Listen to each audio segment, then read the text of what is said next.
Les années nous parlent. Cette entrevue a été réalisée dans le cadre du projet Les années nous parlent, un projet financé conjointement par le ministère du Patrimoine canadien et l'Assemblée francophone des retraités et aînés de la Colombie-Britannique.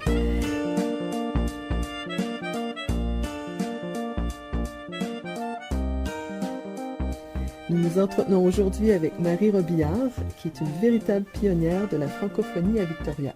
Alors, bonjour Marie. Bonjour Annie. Alors, est-ce que vous pouvez nous parler de vos débuts ici? Vous êtes une des premières, dans les personnes qu'on connaît, qui est arrivée à Victoria, qui a vu l'évolution de la francophonie ici? Il y a encore d'autres personnes qui étaient ici quand je suis arrivée. Je suis arrivée en 1961. Gérald Moreau était déjà ici depuis les années 57, je crois. Et la famille Godette, Clément, Claude et Léonie, puis Clément et Doris Godette, avec leur frère Alban, sont arrivés à Victoria dans les années 50. Les Kilébérés aussi, François et Françoise, étaient ici. Alors, quand je suis arrivée, moi, la paroisse existait depuis 3 ans à peu près, 3 ans et demi. Et puis, j'ai rencontré Madame Thérien, qui est vraiment, grâce à elle, nous avions à l'époque une paroisse française à Victoria. Ce qui était fait, c'est qu'à côté de la paroisse, il y avait une salle communautaire. Alors, toutes les assemblées avaient lieu là, à la salle communautaire, que ce soit les réunions pour la paroisse ou les réunions pour le Club canadien-français. Il y en avait une chaque mois, puis tout le monde assistait aux réunions parce que c'était intéressant. Et puis, l'Alliance française existait aussi depuis assez longtemps. Alors, moi, quand je suis arrivée avec mon mari, il avait été muté pour ouvrir ici une base de la garde côtière. Et puis, c'est en 1961. La base a ouvert en 62. Et puis, j'avais 3 enfants. Suzanne avait 1 an. François avait 3 ans et Pauline avait 4 ans et demi. Et puis, je me suis rendu compte qu'il n'y avait pas d'école française. Ça m'inquiétait beaucoup parce qu'il n'y avait rien. Il n'y avait ni école française, ni radio française, ni télévision française. On a obtenu ça dans les années 67 et 70 après. Mais c'était pas mal inquiétant.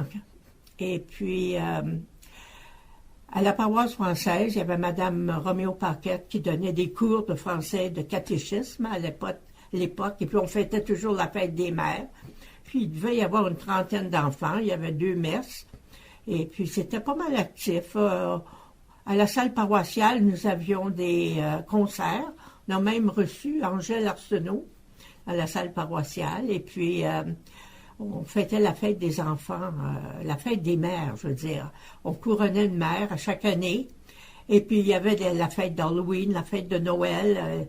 On avait souvent des danses, on avait des cours, on avait Madame Vinet, Marie-Paul Vinet, qui nous donnait des cours de caractérologie, d'éducation des enfants et d'hygiène mentale. On a eu des cours assez intéressants. Son mari était linguiste. Et puis, M. Vinet donnait des conférences à l'Alliance française. Ça, c'était peut-être dans les années 70. Je ne me souviens pas quand ils sont arrivés ici.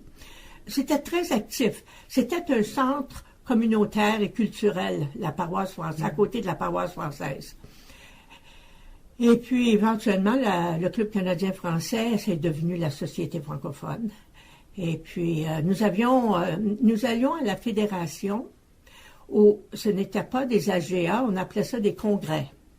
Et puis, c'était à nos frais, parce qu'il n'y avait pas encore d'octroi. Je crois que c'est vers les années 67 que M. Gérald Moreau était président de la fédération, puis il avait obtenu un octroi.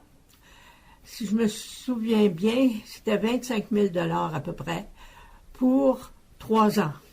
Et puis c'est M. Roméo Paquette, qui habitait Victoria, qui a déménagé à Vancouver pour devenir le premier directeur général de la fédération.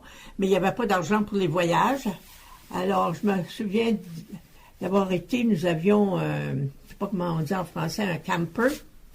Et puis, on pouvait coucher dans le camper Alors, on y allait, on stationnait près de l'église Saint-Sacrement où avaient lieu les réunions. Moi, j'allais aux réunions, puis mon mari partait avec les enfants visiter le Stanley Park et puis les alentours de Vancouver. Et puis, après ça, les congrès avaient lieu un peu partout. Le premier congrès de la Fédération a eu lieu à Victoria. A été fondé par Mme Thériet et M. Piola, je crois, puis quelqu'un de Port Alberni était membre, et puis il y en avait à Prince-Georges, M. Cher-Ami de Prince-Georges. Alors, mais à l'époque, il n'y avait pas beaucoup d'argent. Puis pour faire partie du Club canadien-français, je me rappelle, parce que ça me faisait un peu mal au cœur, on payait 6 $, puis on devait envoyer 5 $ à la fédération. Chaque membre donnait 6 $ et nous, qui étions membres du conseil, il fallait envoyer 5 $ de ce 6 $-là. Il nous restait 1 $ pour faire les activités. Mais on en faisait beaucoup d'activités. Les enfants, il devait y avoir une trentaine d'enfants. Il y avait des petits godettes, des petits maillis, des petits perrons, des petits kélévérés, à peu près 5 par famille. Alors ça faisait beaucoup de petits-enfants. Puis l'été, on donnait des cours de français à ces enfants-là, puis les samedis. Je dis pas qu'ils aimaient ça, mais nous, pour conserver leur langue, c'était pas facile. C'était à peu près un aperçu des années 60. Et puis en 1967, on a eu la visite de René Lévesque, qui a fait une conférence qui s'intitulait « Suppose French won the Battle of Abraham ». Puis ça, c'était en février 67. Alors, je suis allée à la conférence et puis le lendemain, le 21 février, je lis le journal qui s'appelait à l'époque le Victoria Daily Times. J'étais abonnée. Je vais vous lire quelque chose qu'il avait dit. Ça m'avait vraiment insulté. Il avait dit « On the French language push for Western Canada, that's silly », de dire René Lévesque. « No French Canadian in his right mind wants that. » Oh ben là, je n'étais pas contente parce que moi, je voulais avoir la radio française, la télévision, puis je l'avais questionné. Puis après ça, il marque, je vais vous le lire, c'est en anglais, one of the hottest moments in a question and answer period came from the former resource minister clash when the minister clashed with a French-Canadian woman now settled in BC. Ça, c'est à moi, French-Canadian woman. Et puis, quand je lui demandais pourquoi faire que le gouvernement fédéral ne pouvait pas nous donner la radio française, la télévision française au moins, parce qu'il m'avait répondu avant ça sur la question des écoles que c'était la juridiction des provinces. Alors, sa réponse était « As a Quebec man, I'll give you a brutal answer, he says. Her children don't need French at all, except for your own sentimental reason. » Alors, j'étais pas tellement enchantée de sa réponse. Alors, je m'en vais à la maison, je commence à lui écrire une lettre. J'ai tapé 4 pages. Et c'était quoi, à ce moment-là, le rôle de René Lévesque? René Lévesque, il était libéral, pour le Parti libéral. Il était, je sais pas je pense qu'il était ressource minister, whatever, tu sais, je sais pas. He was the former resource minister. Il venait faire à Victoria, à une école, une conférence pour tous les Anglais. Alors moi, j'y étais, parce que c'était René Lévesque. Et il était invité par les Anglais. Oui, il n'était pas séparatiste à l'époque. Il n'était pas séparatiste. Alors, alors là, je lui ai écrit une lettre pour lui dire comment j'étais déçue, puis comment j'étais pas tellement contente. Qu'est-ce qu'il vous a répondu? Ben oui, j'ai une lettre écrite à la main qui date le 29 mars 67. Je lui avais écrit, je pense, le 23 février, quelque chose comme ça. Il dit, vous voulez que je vous la lise? Oui, oui, Elle est pas mal longue, vous savez.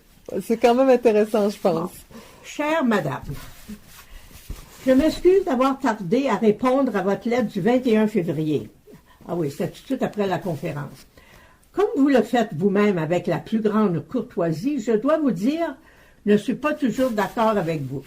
Vous me permettrez d'abord de vous répondre sur un point, purement juridique. Mais Dieu sait si on en perd du temps sur les histoires d'avocats. Quand vous dites que les droits linguistiques que vous réclamez sont garantis par la Constitution au même titre que ceux de la minorité anglaise du Québec, vous faites erreur. Les anglophones du Québec sont la seule minorité culturelle du pays dont les droits se trouvent spécifiquement mentionnés et protégés dans les textes constitutionnels. Mais là n'est pas le fond du problème. Ce qui me frappe, c'est bien qu'en dehors de l'Ontario, du Manitoba et du Nouveau-Brunswick, nos minorités sont des poussières démographiques. Et les chiffres prouvent que, à mesure que poussent les nouvelles générations, l'assimilation s'en fait à un rythme sans cesse accéléré. C'est d'ailleurs, qu'on le veuille ou non, la bonne vieille loi fondamentale du moindre effort, celle aussi du conformisme, qui le veut ainsi. N'ayant absolument aucun besoin du français pour vivre, les jeunes s'en désintéressent, ce qui n'est pas, sauf dans les coins coloniaux de Montréal, encore nombreux, hélas, mais qu'on éliminera le cas dans l'ensemble du Québec. C'est pourquoi, pour ne pas entrer dans une longue discussion, je ne puis pas me passionner pour les doléances que je respecte de minorités comme celle de la Colombie. D'autant plus que si le Québec s'y plongeait trop activement, on s'arrangerait pour l'attacher toujours davantage, je ne comprends pas son écriture, on s'arrangerait pour l'attacher toujours davantage à des conceptions périmées et paralysantes du fédéralisme. Alors, ce qui m'apparaît à tort ou à raison prioritaire, c'est la promotion intense, incessante, féroce même, du Québec français. Si le Québec s'affirme comme jamais, les minorités ont peut-être une chance d'être respectées.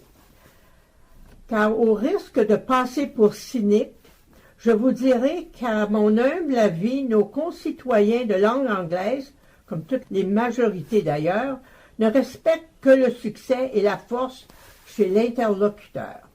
Mais si le Québec recommence, comme il l'a si souvent fait, à disperser ses énergies en campagne aléatoire, collectivement, nous finirons par être trop foutus. Encore une fois, je respecte votre point de vue, mais ne puis le partager. Votre dévoué René Lévesque. Et comment vous avez réagi quand vous avez reçu cette lettre-là? Bon, moi, j'étais contente qu'il me réponde. Puis je l'ai mis dans mes archives. C'était une lettre écrite à la main. C'était pas... Comment j'ai réagi? De me faire dire que j'étais une poussière démographique. J'ai pas bien aimé ça, que nous, on n'était pas pour survivre. J'aimerais qu'ils vivent aujourd'hui pour voir comment, en Colombie-Britannique, on a fait du progrès.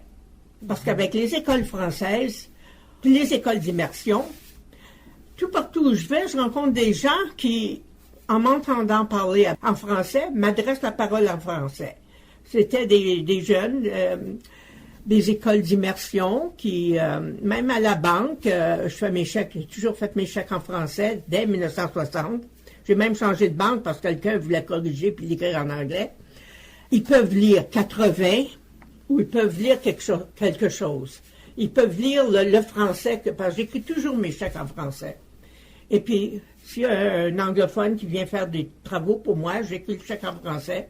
S'il ne peut pas lire, tant pis. Je dis, regarde ton argent, c'est écrit dans les deux langues, mais mon chèque est dans les deux langues. Puis si je le fais en anglais, la banque va te demander si c'est faux. Parce que depuis les années 60, je l'ai fait en français.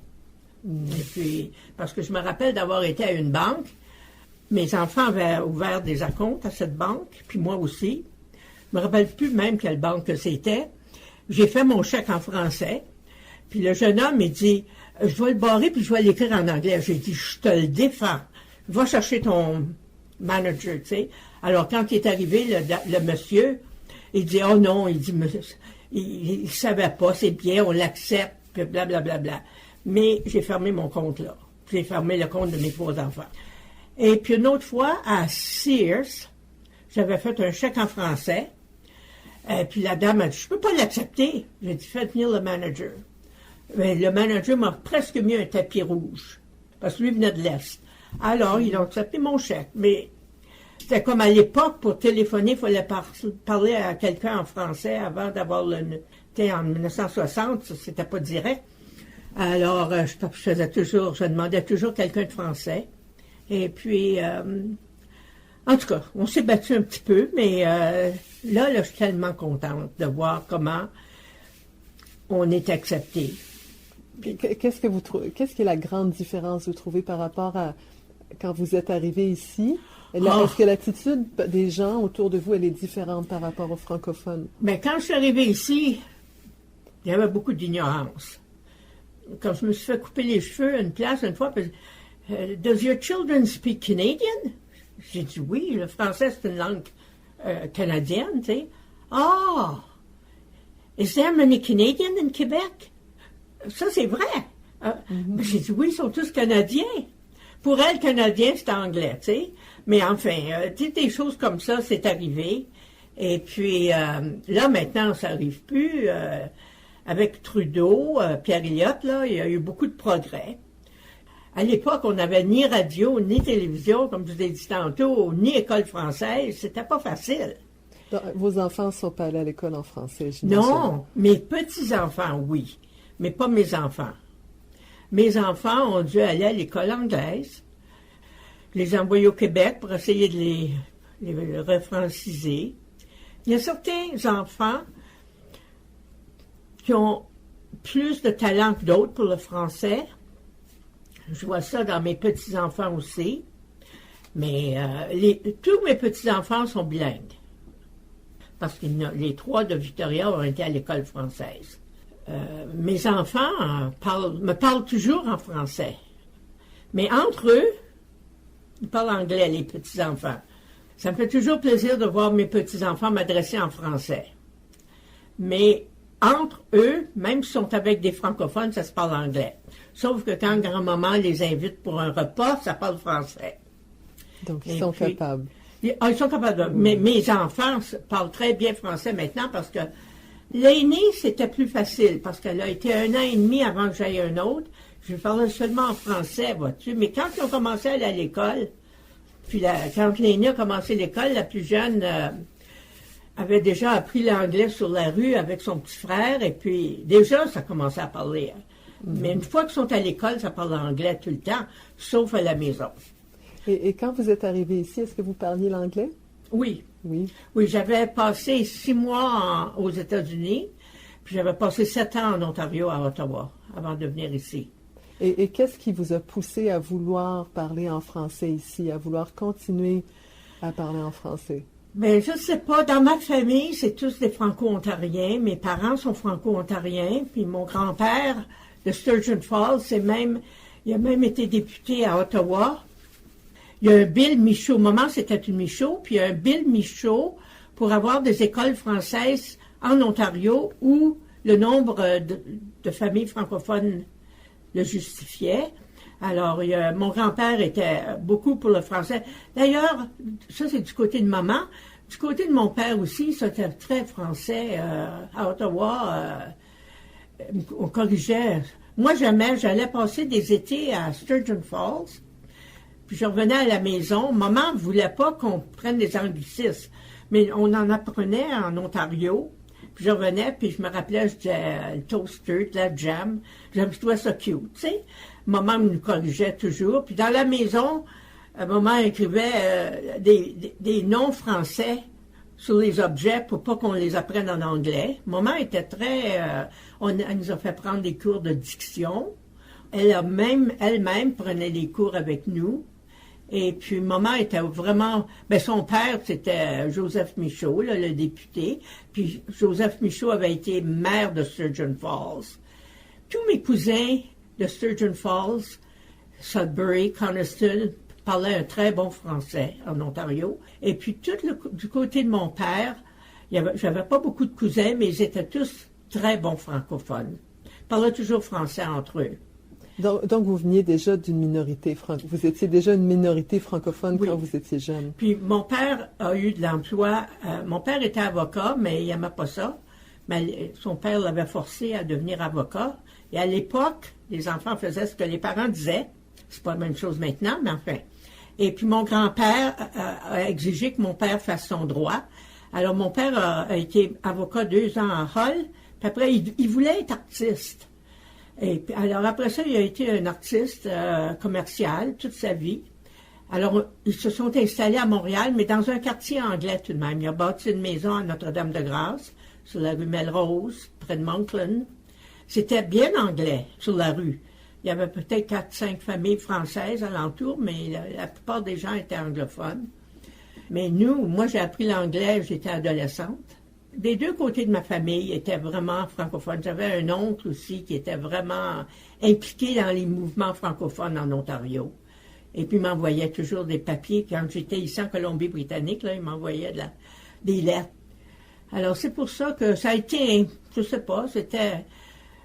mes 3 frères parlent bien français, mais ils n'ont jamais quitté Montréal, Saint-Adèle, les alentours de Montréal. Alors c'est comme ça. Peut-être que je ne sais pas si je tiens de mon grand-père, qui s'est battu pour avoir des écoles françaises, mais j'ai jamais pensé que je serais anglicisée.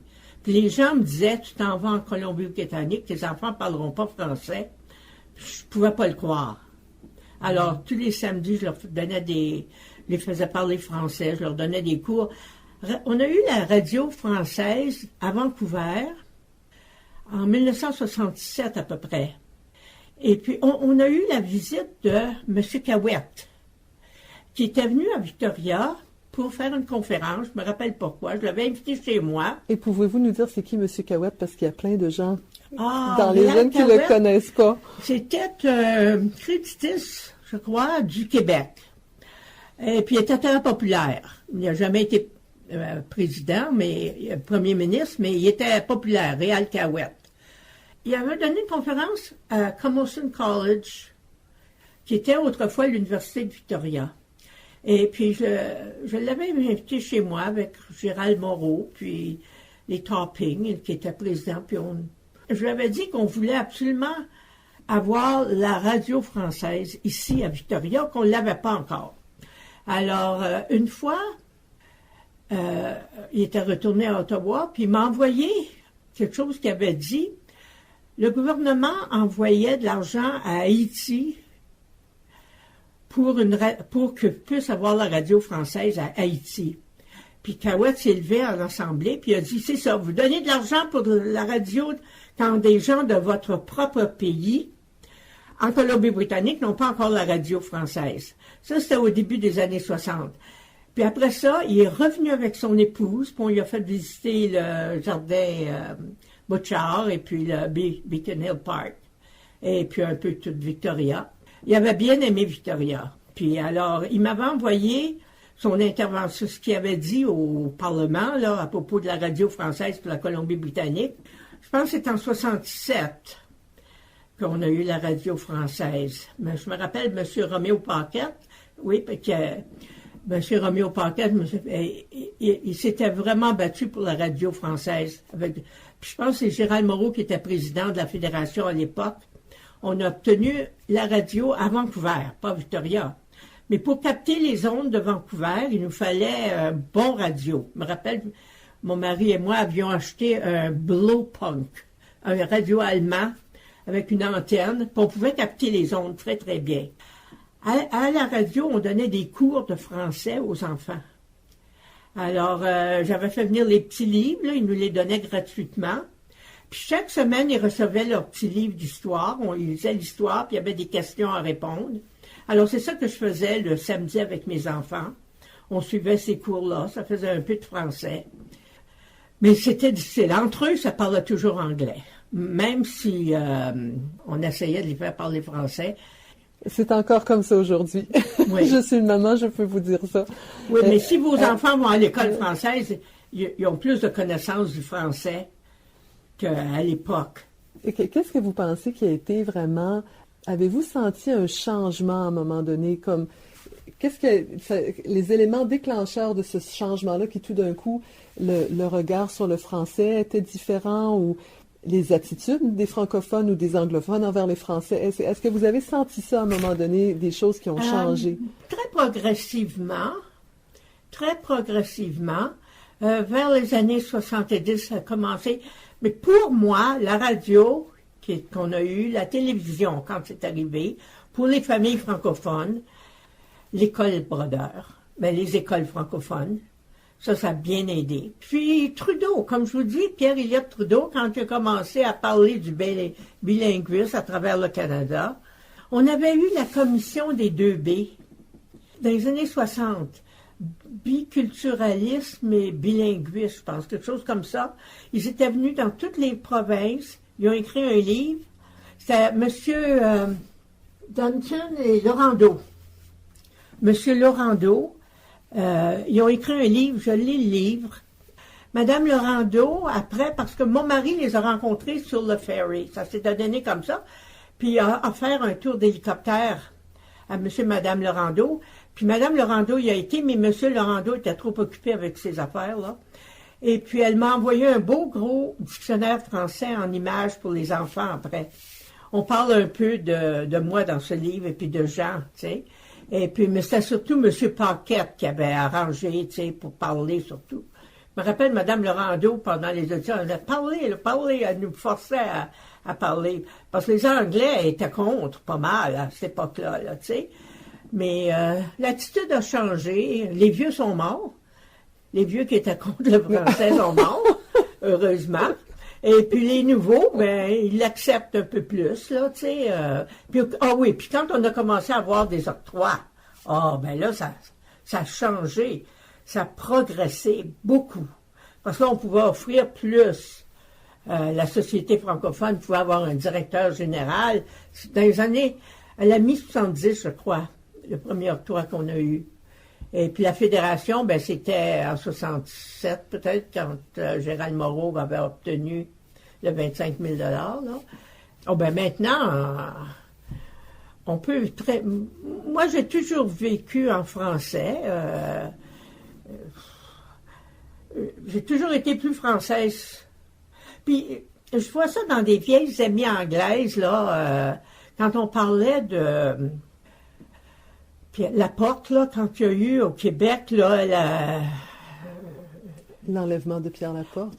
Pierre Laporte, puis l'autre anglais, là, puis tout ça, là, je me rappelle plus son nom. Tu sais, les Anglais, moi, je me rappelle, j'avais entendu une femme dire... Look at Marie, she's one of them. Tu sais, puis elle est correcte, elle. Tu sais, parce que j'avais des amis anglophones avec qui je jouais au bridge, qui sont tous maintenant mon âge, là, tu sais. Ils sont tous octogénaires. Une autre chose, c'est que pendant cette période-là, là, quand il y a eu Pierre Laporte, là, la crise d'octobre, en fait. Oui, la crise d'octobre. Je suis allée à une épicerie, c'était un Chinois. C'était une petite épicerie. À l'époque, il n'y avait pas d'ouverture le soir, mais lui, il ouvrait le soir. C'est un petit dépanneur. Puis vu qu'on avait juste un auto à l'époque, mon mari partait avec le taux le lendemain. J'ai été faire une course pour avoir assez de nourriture pour nourrir mes 3 petits pour une semaine, là. Alors, j'avais un panier plein. Puis j'arrive au cash, là, puis le petit Chinois qui était le propriétaire, puis il y avait un garçon qui aidait à empaqueter les choses. Puis là, on entendait quelque chose à propos de Trudeau, puis la crise d'octobre là, du Québec, puis il dit, le petit garçon, il dit, oh, those damn French Canadians, we should put them on a boat and throw them back to France. Quelque chose comme ça. Ah, là, j'étais fâchée. Alors là, c'était le temps que je paye. Mais j'ai pas payé. Puis là, j'ai dit aux Chinois, j'ai dit, he's a racist, and I'm not coming to that store anymore, and he could put all the groceries back on the shelf. Good night. Puis je suis partie. J'étais fâchée. Mais tu sais, il disait ça, il disait, oh, those French Canadians, we should put them on a boat. Ça, c'était dans le temps de la crise au Québec, là, tu sais. Et puis, je lui ai dit, j'ai dit, my ancestors were here much longer than his own ancestry. We were here for 400 years, you know. Alors, j'ai raconté une histoire, en tout cas, j'ai vidé mon cœur, j'ai dit, he could put all the groceries back. Alors, je sais pas qu'est-ce que le Chinois a dit après au petit gars, mais j'ai dit, he's a racist. Puis je faisais affaire avec un immigrant asiatique. Tu Tu sais, je crois qu'il était chinois ou asiatique, ou je sais pas, moi, vietnamien, mais enfin. Alors c'est ça, c'était de l'ignorance. Mais c'était un jeune, ça. C'était un jeune qui était plus jeune que moi. Alors maintenant, je sais pas qu'est-ce qu'il fait, mais il était vraiment contre les francophones. Puis comment est-ce que vous avez... parce que quand vous êtes arrivé ici, j'imagine que vous connaissiez personne. Bien, en arrivant, la première personne que j'ai rencontrée, c'est drôle, mais c'est Madame Thérien. Parce que j'avais habité Vancouver pour quelques mois. Ma fille Suzanne est née à Vancouver, à l'hôpital Saint-Vincent, qui n'existe plus. Il y avait une école française. Je m'étais informée avant de venir à Vancouver qu'il y avait une école française à côté de l'église Saint-Sacrement. Alors, moi, je suis allée à l'église Saint-Sacrement, j'ai rencontré le père Bélanger. Puis le père Bélanger m'a dit, si tu t'en vas à Victoria, va voir Madame Thérien. La première journée, on va voir Madame Thérien. On s'est rendu compte que Madame Thérien, son mari, travaillait avec mon oncle à Ottawa, pour le gouvernement. Elle connaissait ma cousine, elle connaissait ma tante, elle connaissait ma famille. Alors, elle est venue comme ma mère ou la grand-mère de mes petits-enfants. Elle donnait des cadeaux à mes petits-enfants, puis elle signait toujours grand-maman Yvonne. C'était Mme Yvonne Fortin-Thérien. C'est la première personne que j'ai rencontrée. Puis après ça, je suis allée à la paroisse. Puis là, j'ai rencontré les Lévéré, les Perron, les Côté, les Schiller, les Godette. Donc, c'est vraiment la paroisse qui a été votre... oui. Qui vous a tenu ensemble, les francophones. Oui. On a beau dire, mais la religion catholique a vraiment beaucoup tenu les francophones mais ensemble. À l'époque, tout le monde était catholique. C'est vrai, oui. Tous les francophones étaient catholiques. Ça a bien changé. Et puis, il y avait 2 messes. Il y avait beaucoup de monde. Il y avait la messe à 9h et la messe à 11h. On avait le choix. L'église était pleine. Tu sais, Mme Kenney, Mme Chrétien. Il y avait beaucoup de personnes à l'église dans les années 60, s'il te plaît. Et puis, c'est comme ça que Mme Thérien a fait le club. Le Club canadien-français avait une centaine de membres, tu sais, à l'époque. Tout le monde était membre de la paroisse, et puis on les recrutait à la paroisse. Et tout se passait à la paroisse, à côté de la paroisse. Et vous rappelez-vous du déclin de l'Église francophone quand ça a commencé un peu les nombres ont commencé à descendre? Oui, je m'en rappelle. C'était vers quelles années? Ben, ça a été très, très, très... On avait... ils ont eu pour 57 le père Clément Lépine qui est décédé. Il a fait une crise cardiaque. Puis après, ils ont eu le père Auger. Puis là, il était très longtemps, 15 ans au moins. Et puis le père Auger, c'était un oblat qui était très, très bon pour les sermons. Il attirait le monde parce que c'était un prédicateur de retraite. Puis il était très bien. Après ça, on a eu le père Heard. Puis on a eu le père André, comment il s'appelait donc? Le père, celui que j'aimais le bien, qui était très humble.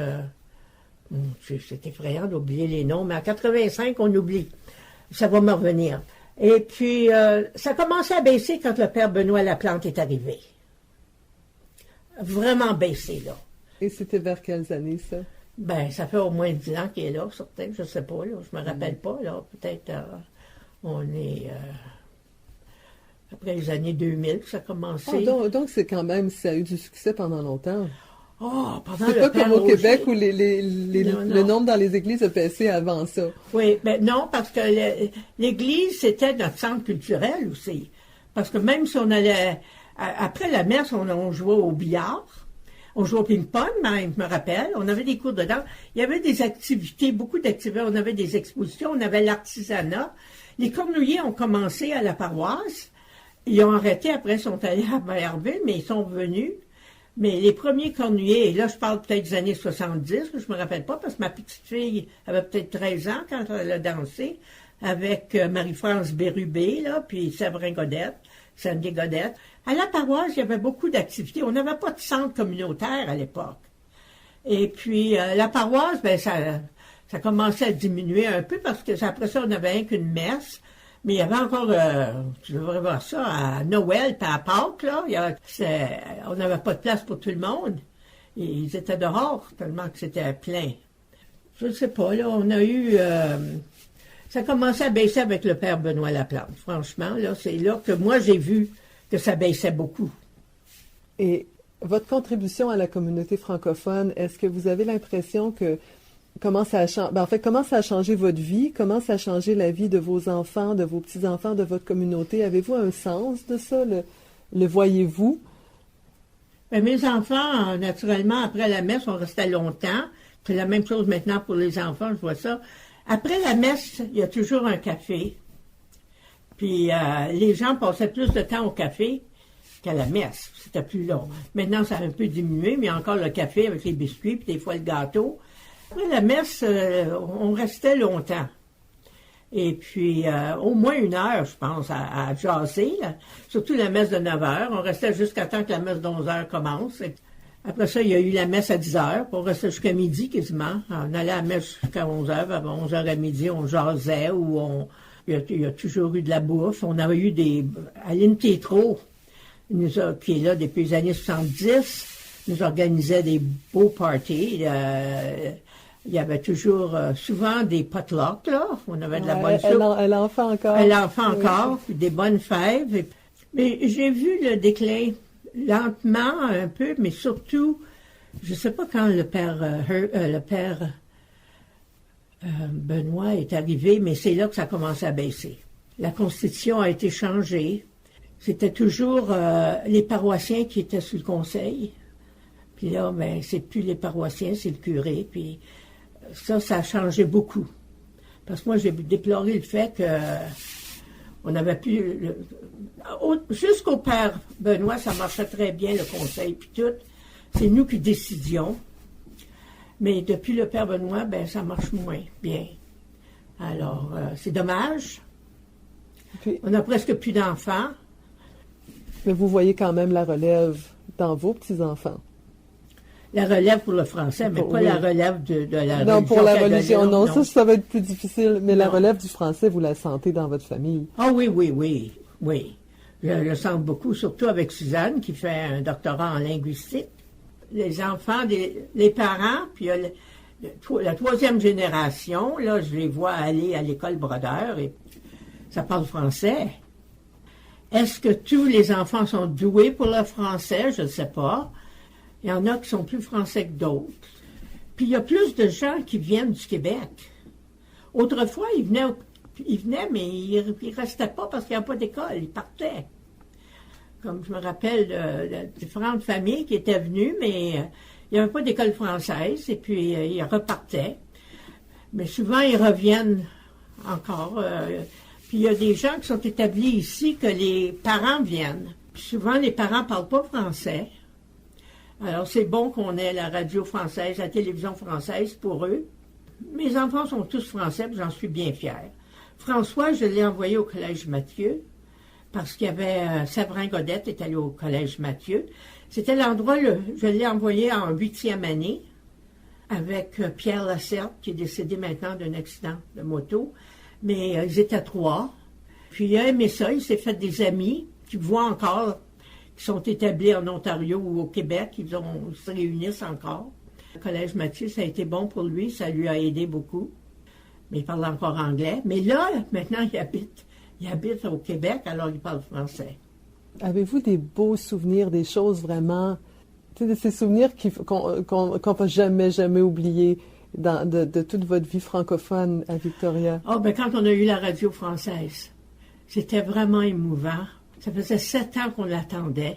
Puis je me rappelle d'être assis autour d'une table comme ça, et on a mis le poste, là, mon poste Blowpunk, et puis on a écouté les cérémonies d'ouverture.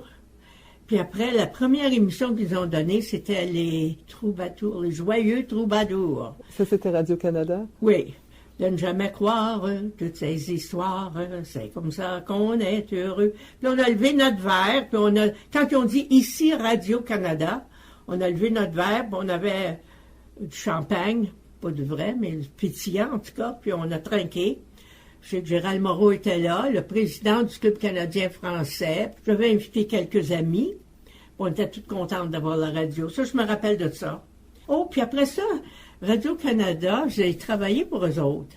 J'ai été, dans les années, quand ça a commencé, là, j'avais même comment on dit en français, un theme song. Il chantait Bonjour Marie, ça fait longtemps, de Franck Fernandel.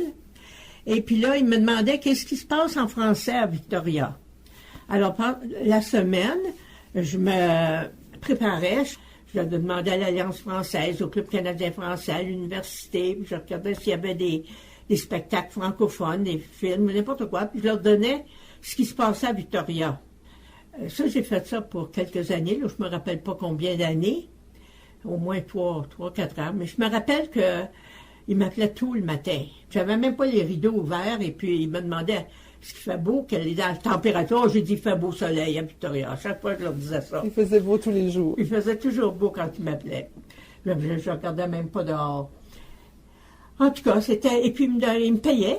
Je recevais un chèque, puis il m'avait dit, t'as pas besoin de le déclarer, c'est un honorarium, je sais pas trop quoi. En tout cas, j'ai fait ça un bout de temps, ça m'intéressait, c'était le fun. Alors, on pouvait annoncer nos danses, puis nos spectacles. Et Louis-Philippe Fortier était bien impliqué aussi. J'ai mentionné d'autres, là, mais Madame Parent aussi. Madame Parent était bien impliquée. C'était une amie de Madame Thérien, puis elle est devenue la première présidente de la Fédération, je crois. C'était Madame Jeanne Parent de Victoria. Et puis le premier banquet qu'on a eu de fondation a eu lieu à Victoria, de la Fédération. Oui, Louis-Philippe a bien travaillé, puis Régine Bérubé, dans les années 70, puis Margot Anderson, Landry. Je me rappelle, Margot était, je ne sais pas si je dois dire ça, mais elle était la trésorière du Club canadien français, puis elle avait fait ses chèques en anglais. Oh, mais j'étais vraiment un peu fâchée. Hey, le Club canadien français, il faut qu'il fasse ses chèques en français. Puis je demandais à tout le monde, écrivez vos chèques en français, il faut leur laisser savoir qu'on existe, tu sais. Parce que Margot travaillait à la banque, et puis elle pensait qu'il fallait les faire en anglais, mais j'ai fait changer ça. Je sais pas, ça s'en rappelle, mais enfin... oui, les réunions, c'était le conseil, là, il y avait les conseillers, puis le président, le vice-président, le trésorier, le secrétaire, comme de nos jours. Tout le monde était invité. Alors, je me rappelle que quand Topping était le président, il dit, moi, je vais m'acheter un petit maillet, là, pour vous faire taire. Naturellement, on se voyait 2 fois par mois, puis on parlait beaucoup, hein. Alors, il fallait rester tranquille pour les réunions. Puis après, ben, c'était social. On servait le café, les biscuits, et puis c'était très sympa, très sympathique. Moi, j'y allais à toutes les réunions parce que je voulais rencontrer des francophones, et puis je prenais une gardienne parce que j'avais 3 petits, puis quand mon mari n'était pas à la maison, mon mari voyageait beaucoup. Peut-être c'est pour ça que j'avais le temps de... Puis j'ai enseigné le français le samedi à la paroisse française avec Mme Mailly, Mme Paquette, la femme de Roméo Paquette, Pierrette Paquette, quand ils sont partis pour Mayerville, pour Vancouver, parce que lui est devenu directeur général. J'ai pris un peu la relève, là, et puis le dimanche, pour enseigner la catéchèse, il y avait Aline Tétrault qui a pris la relève aussi, Mme Vinet. On avait offert des cours de français. Gérald Moreau a donné des cours de français. Les cours de catéchisme, là, ben, il y en avait beaucoup. Il y avait Louis-Philippe Fortier, on lui donnait toujours les grands garçons tannants à lui. Et puis, on avait des cours le samedi, là. C'est pour ça qu'on a bâti entre la paroisse. Premièrement, les années 50, les gens ont travaillé pour acheter la paroisse parce qu'il fallait la payer cash. Ils ont fait des bingos, des parties de cartes, des repas pour acheter. Mais dans les années 60, on a acheté la petite maison à côté de la paroisse, puis on a fait, entre l'église et la salle commerciale, on a fait la salle des Nouveaux Horizons. On a eu un octroi pour ça, des Nouveaux Horizons. Puis on a bâti la salle. Et puis ça, c'est M. Côté, surtout, qui a bien travaillé pour ça. Après ça, l'association historique a commencé en 85. J'avais rencontré Mme Agnew, qui n'était pas paroissienne. Elle habitait Sydney. Puis elle était très intéressée à l'histoire. Elle travaillait pour une société d'histoire. Puis elle est devenue, elle était sur le conseil en même temps que moi de la Société francophone. Puis on avait un comité historique. Et puis moi, je m'occupais du comité historique. Et puis Jean Lagacé était président. Ça devait être des années 80 à 85, à peu près avant qu'on fonde l'association historique. On était un comité. Puis là, Mme Agnew voulait absolument qu'on ait notre charte, puis tout. Alors, on a eu une charte de charité, là. On peut donner des dons, puis avoir un reçu de charité. Et puis là, à cette époque-là, Jean Lagacé, qui était le président de la... On avait des archives de Mme Thérien, toutes les lettres qu'elle avait écrites. Puis on avait peur que ça se perde. Parce que la société francophone déménageait souvent. Jean Lagacé et moi avons déposé aux archives toute la documentation de Mme Thérien qu'on avait, pas que ça se perde. Mm-hmm. Les archives nous ont fait des copies de tout ça. Alors, dans nos archives, maintenant, on a les copies des années 57 à 80, la période de Mme Thérien, jusqu'aux années 70 probablement, peut-être 75, 80, je ne sais pas. Mais là, c'est tout déposé aux archives, toutes les lettres, toutes les activités qu'il faisait, puis tout ça. Et qu'est-ce que c'était les activités de la Société historique à ce moment-là? Ça, c'était pas de la Société historique qui a commencé en 85. Il faisait des banquets, faisait des repas pour payer pour les réparations pour l'église, pour payer pour la petite maison à côté qui est devenue le presbytère, ou je sais pas quoi, la maison du curé, puis pour payer pour les réparations. Il y avait beaucoup de réparations à faire. Puis pour la salle des Nouveaux Horizons, on a eu un octroi. Ça, on faisait surtout des repas. Je me rappelle beaucoup, je vois encore monsieur et madame Godette, les 6 Godettes, là. Je vais nommer les femmes, là, Doris, Léonie, puis Violette, Godette. Je les vois laver la vaisselle puis faire des choses. Moi, on faisait des gros repas pour 3 services. On servait, je pense que c'était 5 heures, 6 heures, puis 7 heures. Puis c'était les anglophones qui venaient manger, puis ils mangeaient bien. Madame Côté faisait toujours des beaux mitots. Je me rappelle Jeannette Schiller. Préparait les tables. Elle était très bonne décoratrice. Là, qu'est-ce que vous leur serviez à manger? Ben, je me rappelle, il y avait du meatloaf, il y avait du jambon. Moi, je faisais de la salade de choux. Je faisais ça parce que j'avais une machine pour faire de la salade de choux. Puis je remplissais un oreiller plein. Puis je l'apportais à Mme Thérien, puis elle mélangeait ça avec de la mayonnaise. Puis je mettais des carottes, puis peut-être des petits oignons verts. Là. Je faisais un beau coleslaw. Puis à chaque repas, elle en prenait un tiers, puis elle faisait une belle salade de choux avec ça. D'autres faisaient de la salade de pommes de terre. On servait un bon repas. Et pour dessert? Pour dessert, c'était... Madame Schiller était tellement bonne pour les gâteaux. Il y avait des gâteaux, puis un peu de tout, là. Mais on faisait beaucoup. On en faisait 3, là. Je me rappelle, dans les années 60, pour payer pour la maison. Parce que l'église avait été payée. On avait eu un octroi parce que l'évêque de l'époque insistait pour que ça soit payé cash. Puis il leur manquait de l'argent. Je pense que c'était 5 à 8 000, je ne sais pas. Mais c'est le Conseil de la vie française en Amérique que Mme Thérien a envoyé beaucoup de lettres, puis elle a été les visiter. Ils sont venus, puis ils nous ont offert le montant pour acheter la paroisse qui manquait. Parce que Mme Thérien avait une très belle maison à côté du Craig de Rock Castle, là, sur Craig de Rock, très belle résidence, avec un double lot, un grand lot avec beaucoup de rhododendrons, je me rappelle, c'était superbe. Et puis, ça s'appelait au Vieux-Québec. Puis les réunions avaient lieu là.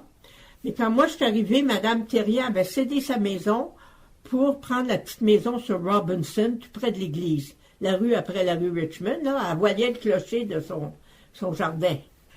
Pour les franciscains. Alors, la maison des franciscains, maintenant, depuis, ils ont bâti une église adjacente, là, juste à côté, sur le terrain, le double terrain. Ils ont des activités là, puis ils ont la messe. Alors, on avait un franciscain.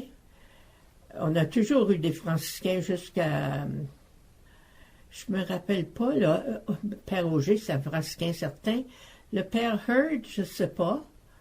Après ça, c'est devenu, je pense à l'époque, quand le père Auger est décédé, vers peut-être les années 85, je ne sais pas, je ne me rappelle pas, mais on a appartenu à l'église là, de la rue Yates, là, tu sais, on est devenu avec des prêtres séculiers. L'évêque, c'était Monseigneur Deroux, puis il venait nous visiter, alors On est devenu partie de l'archevêché, là. On fait partie de toutes les églises catholiques. Mais on est une église nationale. Ça veut dire que c'est pas paroissial. Ça veut dire que tous les francophones autour de Souk à Sydney, à Mill Bay, je ne sais pas, peuvent venir à notre église. C'est pas une paroisse, c'est une église nationale. Ça, je me rappelle, Mme Thérien était bien fière d'avoir obtenu ce titre-là. Et puis, alors... Et vous, en tant que francophone, de quoi est-ce que vous êtes le plus fier? De quoi je suis le plus fier? Ben, mes petits-enfants, mes enfants. Que mes enfants parlent français. Je pense que c'est ça que je suis le plus fier. Parce que ça n'a pas été facile. J'ai envoyé Pauline 1 an au Québec. C'est celle qui parlait le mieux français, Pauline l'aînée. Elle a passé 1 an au Québec. Elle a travaillé là-bas garder des enfants pour pouvoir se franciser. Suzanne a fait ses études à l'Université du Québec à Trois-Rivières. Et puis, François a été accepté dans les forces armées au collège militaire Royal Roads, puis à Kingston. Il a été à Kingston. Et puis lui, vu qu'il avait fait 4 ans au collège Mathieu, son français, mais il parlait toujours anglais. Mais là, maintenant, depuis quelques années, il habite à Montréal, mais il passe ses fins de semaine à Saint-Jean-sur-Richelieu. Et puis, il y a une amie francophone, Purlaine, alors il parle très bien son français. Suzanne travaille à Elmer, Québec. Ça, c'est ma 3e. Et puis même si elle a passé 5 ans à Trois-Rivières, son français est bon maintenant. Il me parle toujours en français. Il y a des petits mots anglais qui se glissent ici et là, tu sais, mais je suis bien fière de ça. Puis mes petits-enfants. Oh, allez-y. Mes petits-enfants parlent tous français, mais là, je n'ai pas de mérite pour ça. Je suis fière de ça, mais ce qui a été... Je vois beaucoup de mes amis francophones dont les enfants ne parlent pas français. Mais les parents leur parlaient anglais, même s'ils étaient québécois, tu sais, francophones.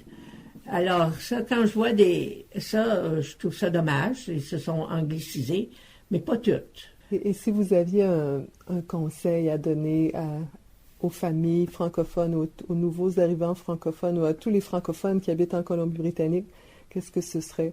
Un conseil. Gardez votre langue. Parlez. Un vœu, plutôt, ce serait que les enfants fréquentent les écoles francophones.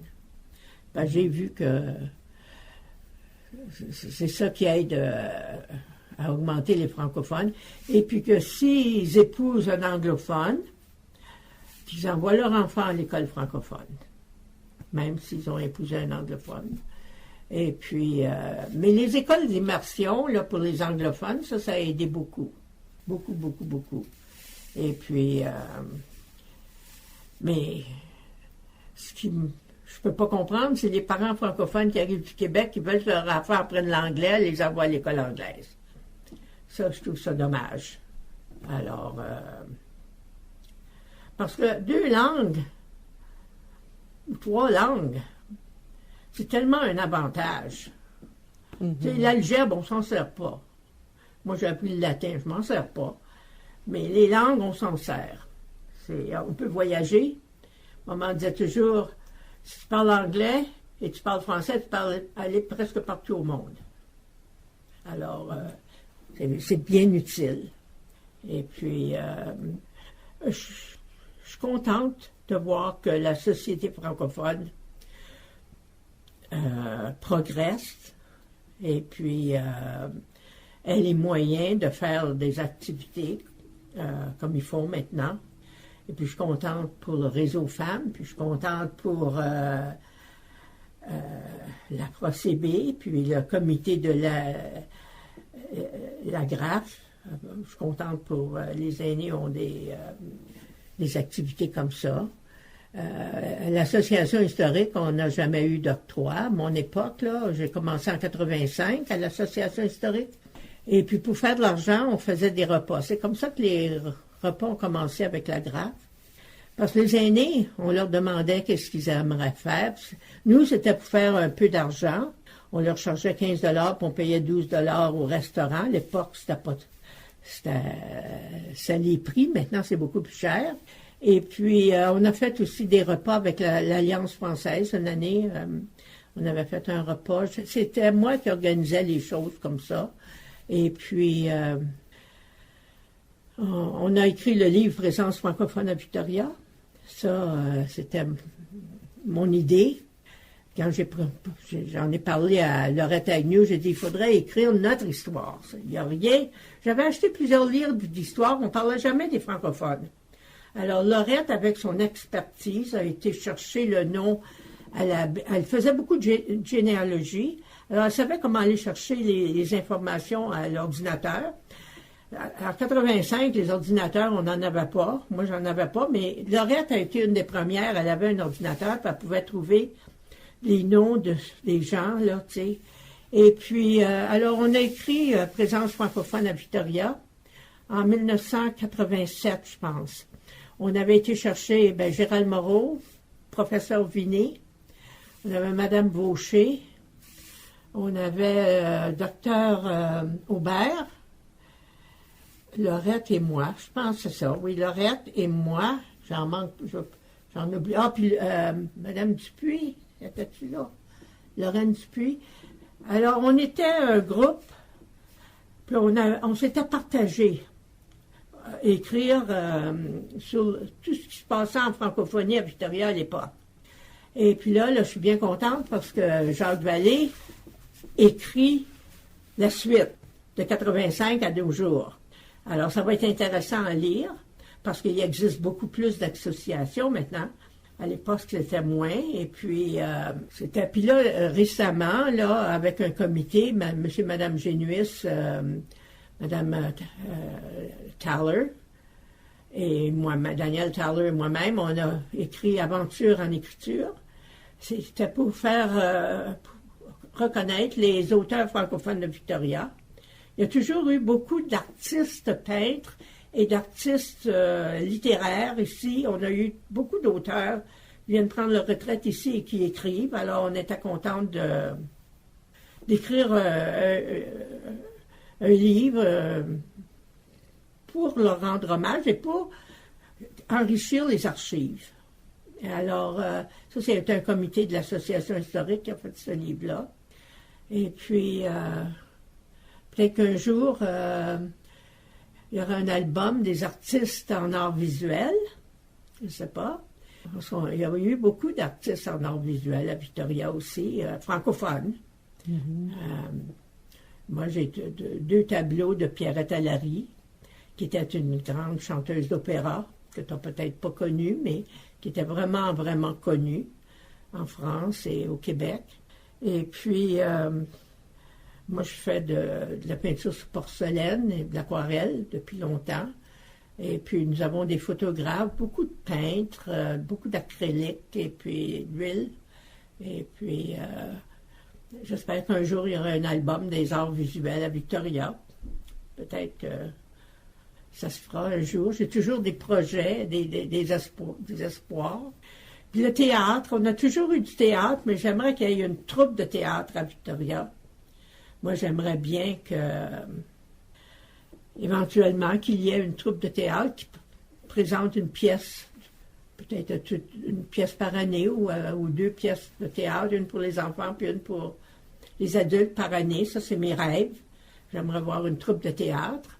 Les aînés sont bien représentés maintenant avec le comité pour les gens d'ici, puis le comité provincial de l'Afro-CB, Réseau Femmes. Peut-être qu'un jour, on aura une pièce de théâtre. Mais je vous remercie beaucoup, Marie, d'avoir partagé tous ces souvenirs, les rêves à venir aussi avec nous. Oui. Et merci aussi d'avoir contribué à faire de Victoria, de la francophonie à Victoria, ce qu'elle est aujourd'hui. Une petite part.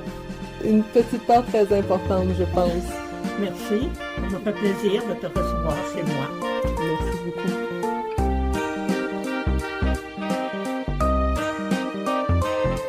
Merci à Annie Poirier au microphone, à la technique Gérald Monpetit et Stéphane Lapierre à la gestion de projet. Un merci tout spécial à tous ces gens merveilleux qui m'ont accueilli chaleureusement, ainsi qu'aux associations francophones de la province pour leur appui et leur travail exceptionnel.